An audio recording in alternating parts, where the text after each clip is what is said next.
Buenas noches, chicos, ¿cómo me escuchan?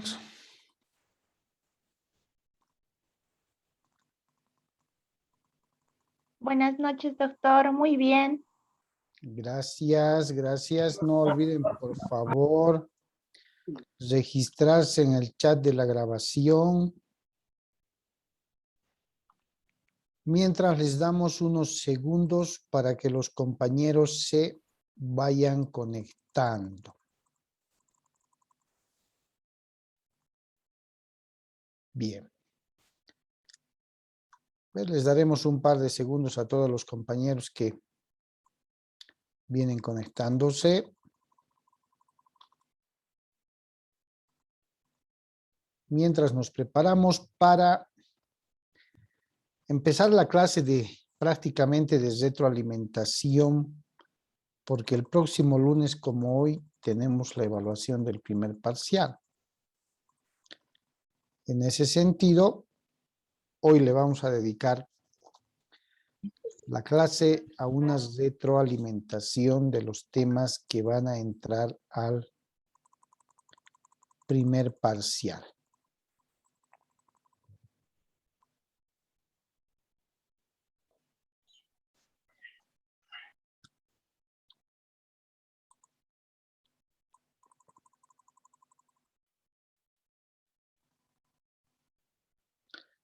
Bien, buenas noches a todos los que ya han ingresado.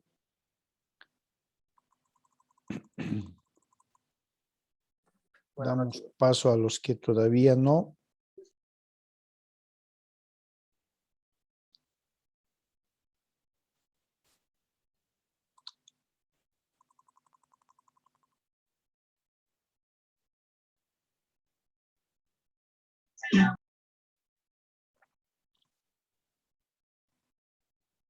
Bien, ¿cómo me escuchan los demás, chicos?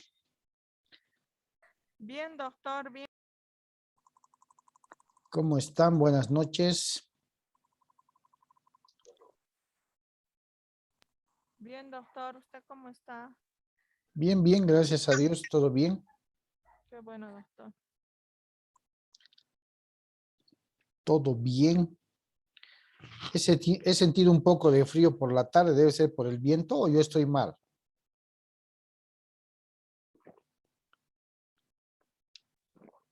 No sé, doctor, no salí, no. ¿Cómo se oye el audio, chicos? ¿Está bien el volumen o muy bajito? Porque los estoy escuchando algo bajito. Bien, doctor, fuerte. ¿Está bien, doctor? A ver, los voy a escuchar. Voy a usar doble dispositivo para poder escucharlos mejor. Ahora sí. ¿Cómo me copian? Bien, doctor. Ahora sí, yo también los escucho mejor. Bien. No olviden, por favor, registrarse en el chat. Tomando en cuenta que el próximo lunes, dado que tenemos tres periodos seguidos, el próximo lunes es nuestro examen del primer parcial, ¿cierto?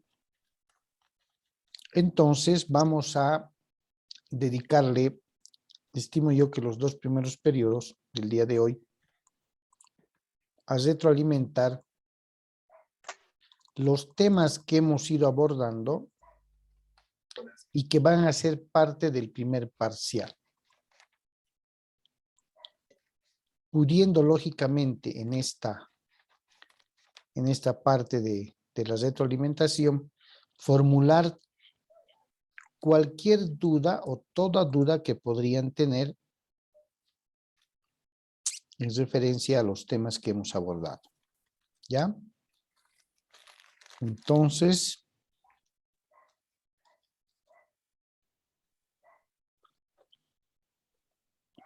siguen entrando los compañeros. Buenas noches, doctor. ¿Cómo estás, Sonia? Buenas noches. Bien, gracias, doctor. Qué bien, me alegra bastante, chicos. Buenas noches, doctor. Hola, Ana María, ¿cómo estás? Bien, doctor. Aquí reincorporándome. Qué bien, sí. Estás por el apareciendo. por el curso que ha habido. Pero todo bien. Sí, una maravilla. A mí me encanta lo que es constitucional. Qué bien, qué bien. Hay que aprovechar. Yo también no sé cómo le voy a hacer. El 20 de septiembre empiezo un curso sobre derecho aeronáutico. Me han hecho el gancho para poder participar porque está limitado a pilotos, ¿cómo se llama? El personal de vuelo.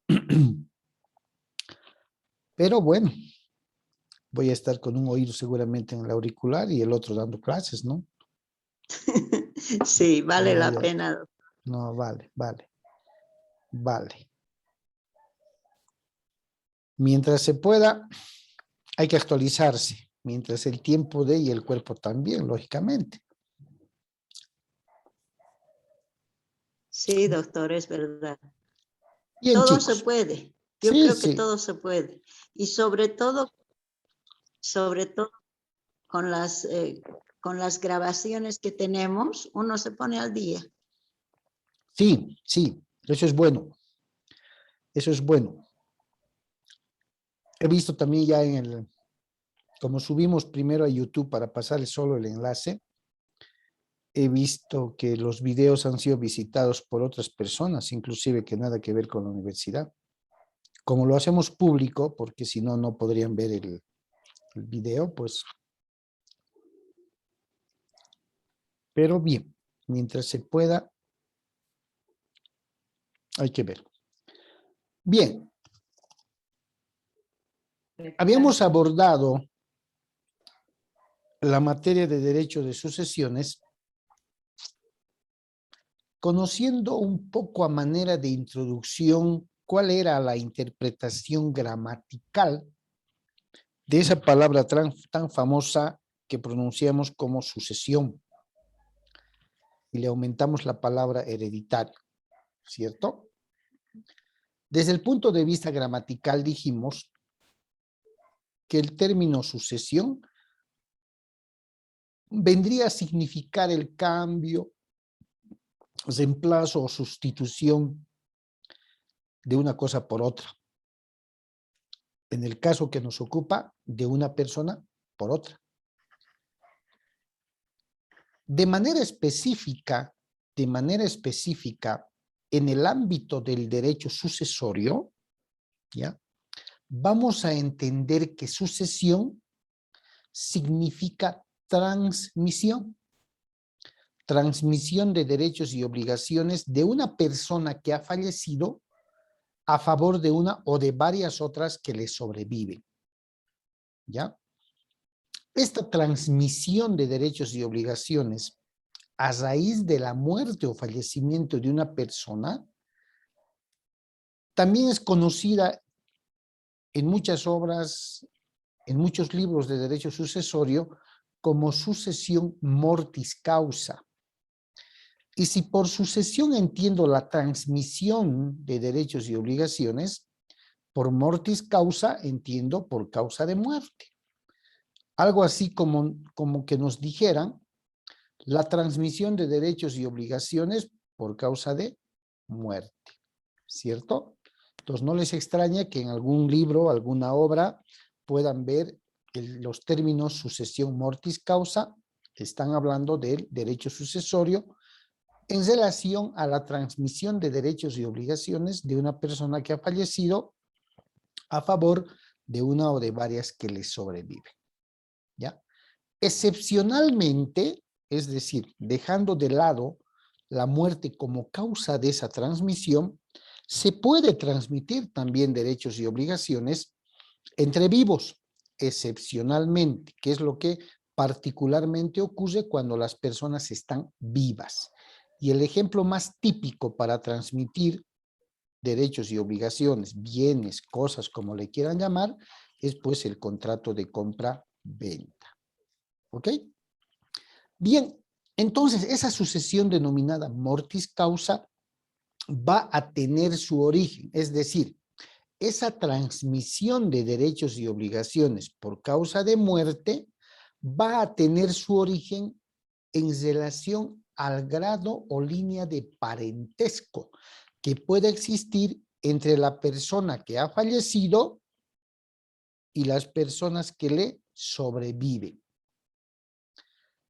Esta relación de parentesco se va a generar, ojo, para el tema de derecho sucesorio. Cuidado, vaya a ser pregunta de examen.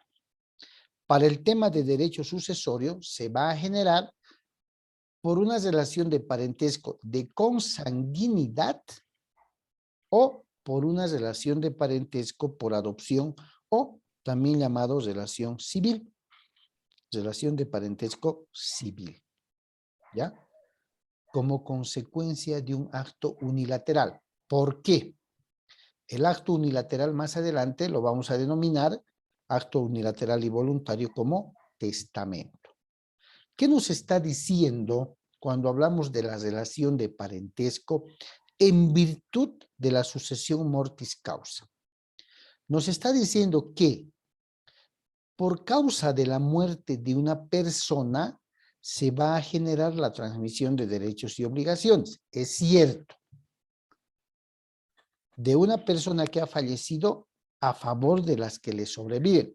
Estas que le sobreviven tienen necesariamente que tener un grado de parentesco, ya sea consanguíneo o civil o adoptivo. Necesariamente. No cualquier persona, por causa de muerte de alguien, puede aducir que le corresponde, le transmitan derechos y obligaciones. A diferencia de otras ramas, de otras áreas del derecho civil, dentro del campo y el ámbito del derecho sucesorio, esta sucesión mortis causa, ¿sí?, va a operar o se va a generar o requiere como requisito imprescindible, ni siquiera indispensable, como requisito imprescindible, ¿sí?, que se produzca la muerte real o presunta del titular de tales derechos. Lo que quiere decir que para que hablemos en términos más objetivos, para que hablemos de herencia, ¿sí?, para que hablemos de herencia, va a ser necesario, por muy frío que parezca, la muerte real o presunta de una persona. Si volvemos hacia atrás, en los primeros temas que vimos, que son estos, establecimos inclusive la aclaración de qué es una muerte real y qué es una muerte presunta, si se acuerdan. A ver, espérate, Dani, estoy en clase. ¿Quién podría hacerme la diferencia entre lo que es muerte real o muerte presunta? Doctor, Adelante. sí, muerte real, lo que conocemos, está la persona difunta, estamos presentes en su velorio o en su entierro.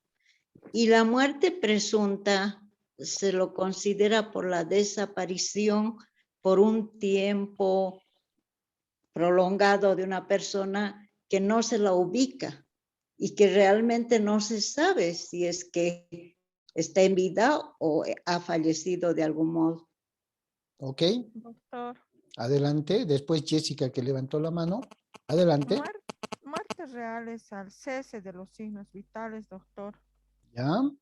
Y la muerte presunta es, o sea, que estamos presumiendo que ha muerto, ¿no? No, ¿cómo le puedo decir?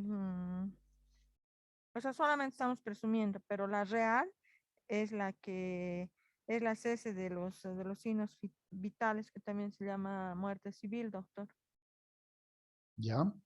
Gracias. Jessica, adelante. Doctora, Adelante, Jessica. doctor, quería decir lo mismo que mi compañera. ¿Ya? ¿Alguien más que quiera tomar la palabra? Gracias, Jessy. Para hacer una diferenciación. Doctor, Adelante. la muerte real es la muerte natural de cada persona con el cese de los signos vitales.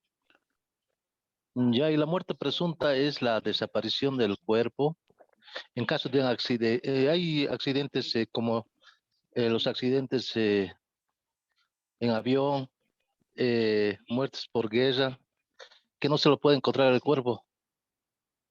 ¿Ya? Y esa es la muerte presunta, doctor. Ok.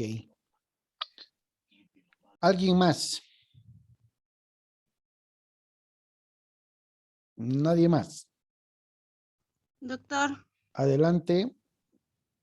la muerte presunta, lo dice el término presunto porque cuando ocurre un accidente y no encuentran el cuerpo, puede ser que en algún momento el cuerpo esté por ahí o se haya escapado, suele pasar, ¿no es cierto? Que otros fingen su muerte, desaparecen. A eso yo sé que es muerte presunta. La muerte real, cuando estamos viendo el cuerpo, el cadáver, porque sabemos que ha muerto, lo estamos viendo y todo eso, ¿no? O sea, eso, doctor. Ya, muy bien. Bien, Doctor, también se podría adelante. decir que la muerte real es cuando sufría de algún problema, digamos, alguna enfermedad de base o algo, tenía alguna enfermedad, entonces sabemos que ha muerto por esa causa, digamos. Y la presunta, como lo han dicho mis compañeros, es cuando no se sabe nada de esa persona, está desaparecida y, y nada, pues hacen una denuncia y después de 5 años, si no me equivoco, se la da por muerta.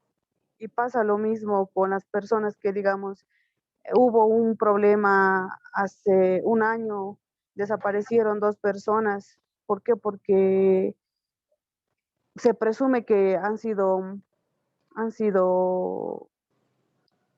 asaltadas, o mejor dicho, han hecho desaparecer el cuerpo en un pueblo, si no me equivoco, era en Vacas, Ya, de 2 personas, de 2 delincuentes. bien. Gracias, Gabriela. Bien, vamos a definir. No vamos a definir, vamos a aclarar. Evidentemente y técnicamente hablando, cuando hablamos de muerte real, estamos hablando de una muerte natural. ¿Sí? Dicho en los términos que acaban de mencionar, aquella persona que ha fallecido y de la que nos hemos constatado pues que ha quedado sin vida, ¿cierto? Técnicamente podría decirse que la muerte sí, es el cese de los signos vitales de una persona, ¿ya? Esa es la muerte real. Cuando hablamos de muerte presunta, ¿no? Aclarando todos los conceptos que acaban de mencionar, y eso lo han llevado en derecho civil 1 personas, una persona es declarada con muerte presunta cuando por un determinado tiempo se desconoce el paradero, el domicilio donde pueda estar esta persona, ¿cierto? 5 años, presunción de muerte. Por la desaparición de esta persona y por desconocer el domicilio real, la morada real, por 5 años se deduce y se tramita ante la autoridad judicial su presunta muerte. Comprobada que esta persona no tiene un domicilio real conocido, no la vemos durante ese tiempo o más, es que se colige que el juez lo declare muerto de manera presunta y ordene que se registre la partida de defunción en el registro civil. ¿Cierto? Y ello conlleva una serie de efectos, si ustedes se acuerdan, una serie de efectos sobre la administración de sus bienes e inclusive la disposición de sus bienes. Y esto viene a colación con la declaración de ausencia, si se acuerdan, ¿no? La declaración de ausencia, ¿quién se acuerda? ¿En qué plazo se da?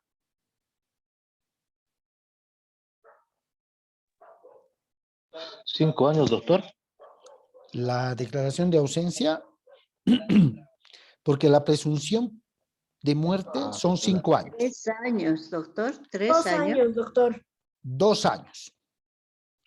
2 años sin conocer el paradero de una persona, ¿sí?, nos hace generar la declaración de ausencia. Está ausente. El efecto jurídico, entre otros, que se genera por la declaración de ausencia es la mera administración de sus bienes menos la facultad de disposición, ¿cierto? Menos.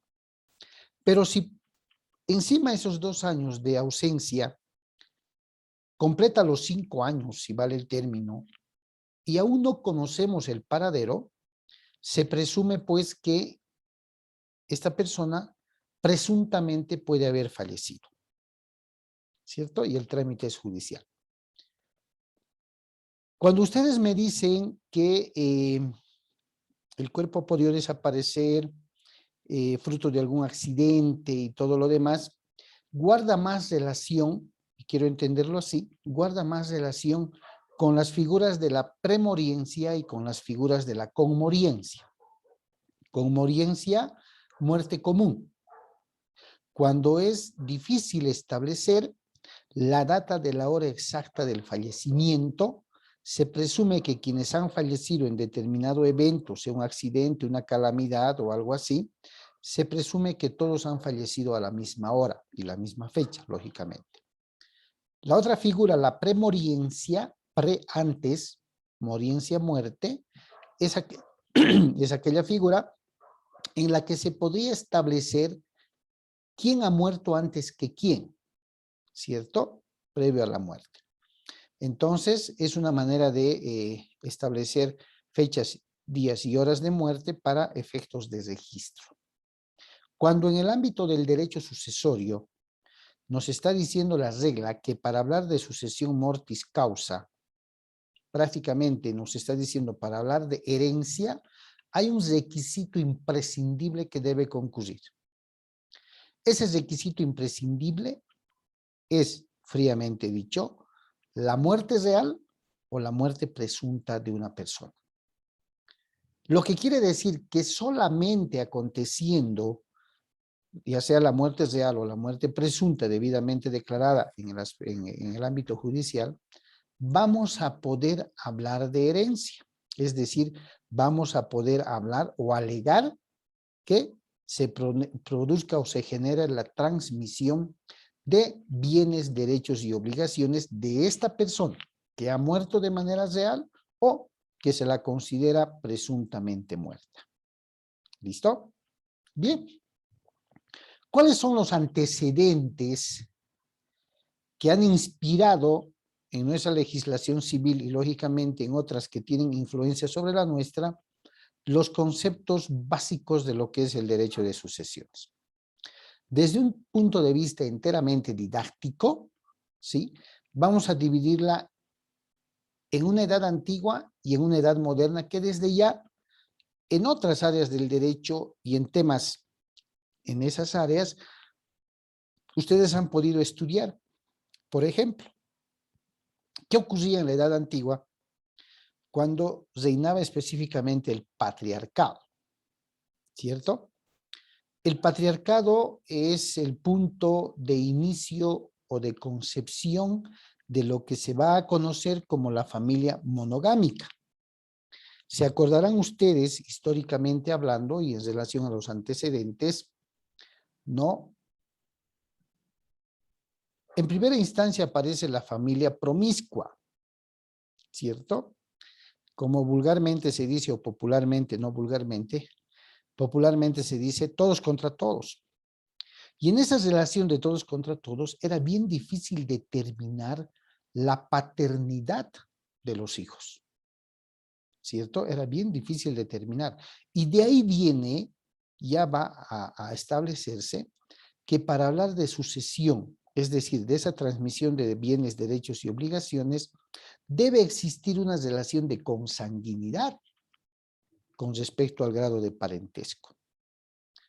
Pero ya en la época del patriarcado, dentro de la edad antigua, se va a establecer la aparición de la familia monogámica. ¿Qué quiere decir monogámica? Un hombre y una mujer. Familia en la que ya es precisa la identificación paterna, es decir, quién es el padre de esos hijos. Entonces, acá además se establece por muchos autores el inicio del periodo de la civilización del hombre. Existe ya lo que se conoce hoy por hoy, la relación conyugal, y como les decía, se identifica la paternidad de los hijos. Se va dando a sí mismo, y que va a derivar también en la sucesión hereditaria, se va dando lugar a la propiedad familiar y a la propiedad privada como una necesidad de avance, de desarrollo, de pervivencia humana, ¿sí? Ustedes ya han llevado derecho de familia, ¿cierto? Sí, Sí, doctor. Ya. ¿Cuál es el concepto en el actual Código de las Familias? Actualmente, ¿cuál es el concepto? ¿Cuál es la Doctor. finalidad del matrimonio? El- En la ley 603, actualmente, Código de las Familias. Doctor, Sí, adelante. si no me equivoco, es la convivencia mutua entre dos personas, un hombre y una mujer. Ya, Para un fin es el vivir bien en familia. ya, ya. ¿Quién más?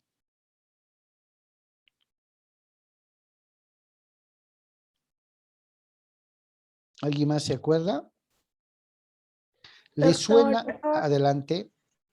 Es la unión civil de un hombre y una mujer para su vida, para una vida juntos en sociedad y tenía que ver algo más con el Estado, no me acuerdo bien, doctor. Ya, perfecto, ¿está bien? Doctor, buenas Ad- noches. Adelante. Doctor, dice en el artículo 1 que en el presente código que los derechos de las familias es las relaciones familiares y los derechos y deberes y obligaciones de sus integrantes, sin discriminación ni distinción alguna.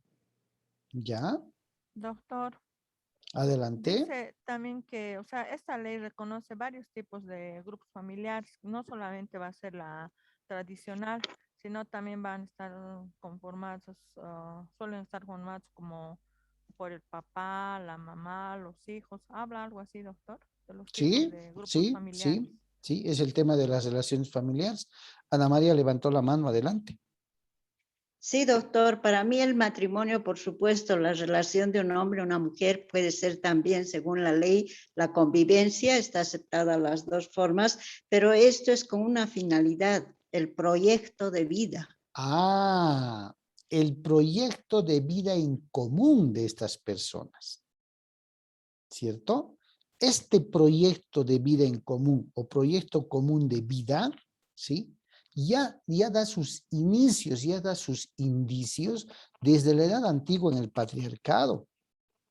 ¿Se dan cuenta? ¿Por qué? Porque al dar lugar esa época a la propiedad familiar y a la propiedad privada, como una necesidad de desarrollo, ¿sí? Ya nos está diciendo hacia dónde va dirigido o iba a ir dirigido el horizonte de una familia monogámica, ¿cierto? Monogámica. Entonces, cuando los esposos, todo el horizonte que tienen de fijar un proyecto de vida en común, de mantener, de fortalecer esas relaciones familiares, como normal y popularmente se dice, ¿para quiénes trabajan los padres? Para los hijos. Para los hijos. Y es un ciclo, ¿cierto? Porque los hijos trabajarán para sus hijos y así sucesivamente va rondando el ciclo. Eso ya venía desde el patriarcado en los postulados más elementales posteriormente del derecho romano. Es más, el Código Hammurabi, que se dice que existió 2000 años antes de Cristo, ya contenía reglas específicas sobre equilibrio o equidad de los contratos, medidas de protección de la familia, tenía temas laborales como la fijación de los salarios, ¿cierto? Aseguraba y protegía la propiedad privada, ya hablaba del tema de delitos, ¿cierto? Y en cuanto al derecho de sucesiones, ¿sí? Y en cuanto al derecho de sucesiones, ya establecía la forma de designar. Instituir quiere decir designar herederos testamentarios, pero también ya regulaba las sucesiones legales sin testamento. Entonces, fíjense que dentro de los antecedentes es antiquísimo el tema de la familia monogámica, la propiedad privada, la propiedad familiar. Y si asociamos todas estas normas desde aquella época, ¿cierto? Estamos hablando de que ya existían las bases para poder establecer un derecho de sucesiones. En la historia moderna, ¿sí? Influyen de sobremanera, lógicamente, el derecho romano, el Código Civil italiano, que deriva pues directamente del romano, el Código Civil alemán, que tiene influencia en nuestro código, en nuestro primer código, denominado Código Civil Santa Cruz. ¿Cierto? Santa Cruz. Bien. ¿Qué es lo que se establecía en relación al derecho de sucesiones en el derecho romano? La denominada familia primitiva, ¿sí?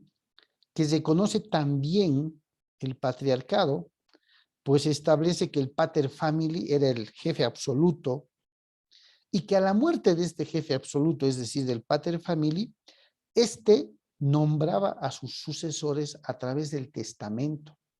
Ya había el uso del testamento como última voluntad del pater familias.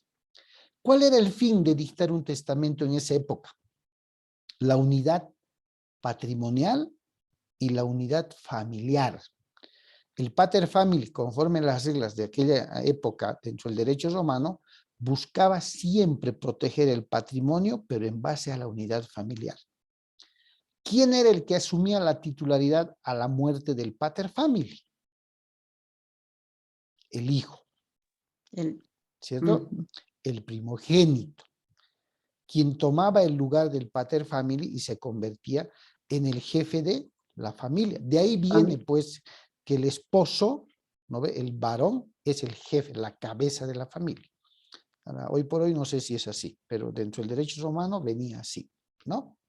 Ahora, en relación al derecho sucesorio de manera específica en Roma, como decíamos, al morir el pater family asumía el hijo primogénito, ocupando su lugar, denominado el nuevo pater family, pero ya entrando al derecho de sucesiones, se conocía la sucesión consuetudinaria. ¿Qué quiere decir? La sucesión por costumbre. La quiritaria tiene que ver con la redacción del testamento. Quiritaria, quiros, manos, ¿no ve? Hecho de puño y letra. Y ahí viene un desarrollo legislativo o normativo, se puede decir, cuando aparece y se dicta la ley de las 12 tablas. Va transcurriendo los años y dentro de los antecedentes del derecho sucesorio tenemos que ver lo que ocurre con el derecho civil italiano. No olvidemos que nuestra legislación civil recibe una fuerte influencia del Código Civil italiano. Nos complementa el Código Civil alemán. Y nuestro Código Civil Santa Cruz, ¿no? Del 2 de abril de 1831, mantiene los cimientos, principios y postulados del derecho romano hasta que posteriormente se promulga nuestro actual Código Civil. ¿Cierto? Bien. Ese es el primer tema que vimos con respecto a una introducción del derecho de sucesiones. Posterior a ello, ¿sí? Posterior a ello, vimos el tema 2, ¿no? El tema 2, voy a compartirlo. Ahí está. Bien, perfecto. El tema 2, que tiene que ver ya ingresar a la definición de lo que es el derecho sucesorio, ¿no? ¿Y qué es el derecho sucesorio? Ojo, podría ser casi seguro que eso sea pregunta de examen, ¿cierto?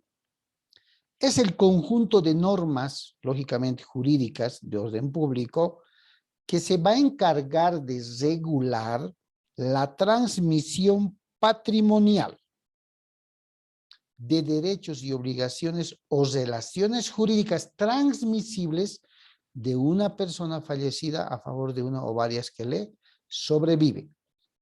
Ya sea que se trate de una sucesión reglada por la ley o ya sea que se trate de una sucesión testamentaria o mixta en el extremo. Es decir, una sucesión legal y al mismo tiempo una sucesión manifestando su última voluntad. Dentro de los fundamentos que nuestra legislación civil maneja, dentro del derecho sucesorio, lógicamente, ¿no? Existen dos tesis, las más conocidas, las más discutidas en materia de sucesiones. Una de ellas es la tesis individualista, que establece la facultad a disponer de los bienes sin restricción alguna, que es la que más se asemeja a la legislación civil boliviana. Y la tesis socialista, que no se puede disponer de bienes sin restricción alguna. La que más se asemeja, porque manejamos la sucesión legal y la sucesión testamentaria, es la tesis individualista. ¿Por qué? Porque cuando una persona fallece sin dejar testamento, ¿quién se encarga de regular cómo, en qué condiciones se va a distribuir, digamos, la herencia, el patrimonio hereditario? La ley. La ley. Y la ley no va a reconocer ningún privilegio a nadie. La ley va a disponer que al haber fallecido el causante o el decuyus, así le vamos a designar, todos los herederos van a concurrir en igualdad de derechos y en igualdad de condiciones. Todos. Sean dentro del matrimonio, fuera del matrimonio, antes del matrimonio, lo que sea. Actualmente, todos los hijos tienen iguales derechos. ¿Se dan cuenta? De manera irrestricta. Pero al mismo tiempo, si el testador, si el causante, si el que va a fallecer en vida ha formulado un testamento, ¿qué va a ocurrir? Se va a respetar la última voluntad del testador siempre y cuando, ¿sí?, no exista excesiva liberalidad o discrecionalidad en la disposición de sus bienes. Ahora, ¿cuándo una sucesión podría ser mixta? Cuando por alguna circunstancia la persona en vida puede establecer un testamento, pero se ha olvidado de algunos bienes que tenía o que estaban en curso de regularización de derecho propietario. Nada se inserta automáticamente en un testamento, conforme lo veremos temas más adelante. Resulta que el 80 o 90% de sus bienes los ha regulado en el testamento.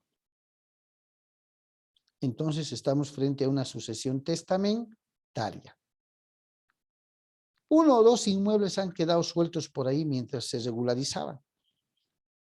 ¿Qué va a ocurrir con esos bienes? ¿Van a ser parte del patrimonio hereditario? Sí, No. tienen que entrar, doctor. Definitivamente. Pero no van a entrar en el testamento, sino que va a ser una sucesión legal la que va a determinar en qué condiciones se va a distribuir. Ahí es donde se va a aparecer, ¿sí? Va a aparecer la sucesión mixta.